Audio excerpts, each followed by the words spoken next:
We want to be confident. We want people to listen what we speak. We want to walk into a room and feel respected. But here is the massive misconception. Confidence is not what other people think about us.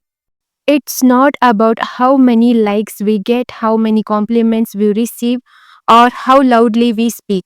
Confidence is purely and simply our self belief. It's what we think of ourselves, how we treat ourselves, and the value we place on our own character. Trying to chase outside validation is a game we will always lose. True confidence always starts from the inside. There are two types of confidence. The first is shallow confidence.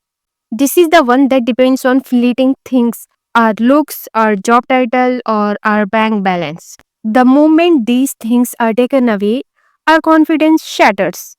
The second is deep confidence. This is based on our character, our wisdom, our mindset, and the resilience of our spirit. This kind of confidence is something no one can ever take from us. It stays with us till our last breath. If your internal image of yourself is damaged, all the praise in the world won't matter.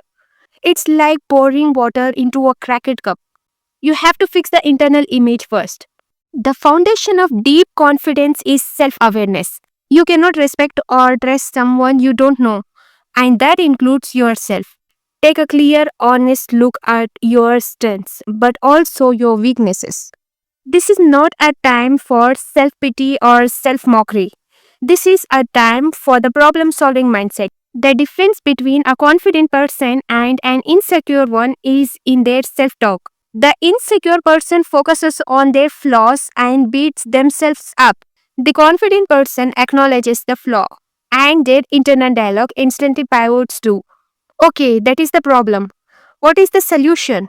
You must change the way you talk to yourself, or you will never change your life. Start telling yourself, I am capable, I am growing, I am worthy.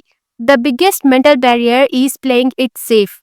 We wait for the moment when we'll feel completely fearless before we act. That moment never comes. Confidence is not the absence of fear, it is taking action in spite of the fear.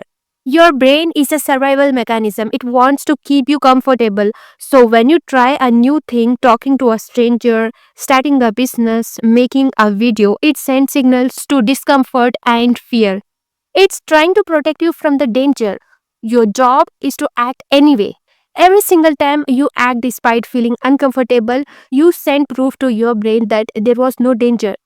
That time, that time the resistance will be lower. This is how you literally rewire your brain for confidence. Let's talk about three practical, immediate steps you can take today. First, body language. Your posture is the fastest change you can make. Shoulders up, then back, and then drop them naturally. Chin level, don't shrink.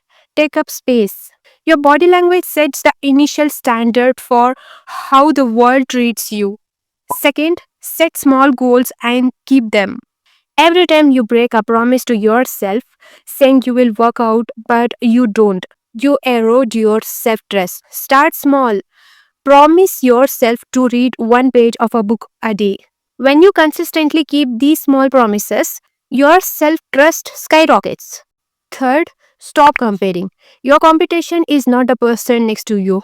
Your race is only the person you were yesterday. Focus on being 1% better than your past self. That's it.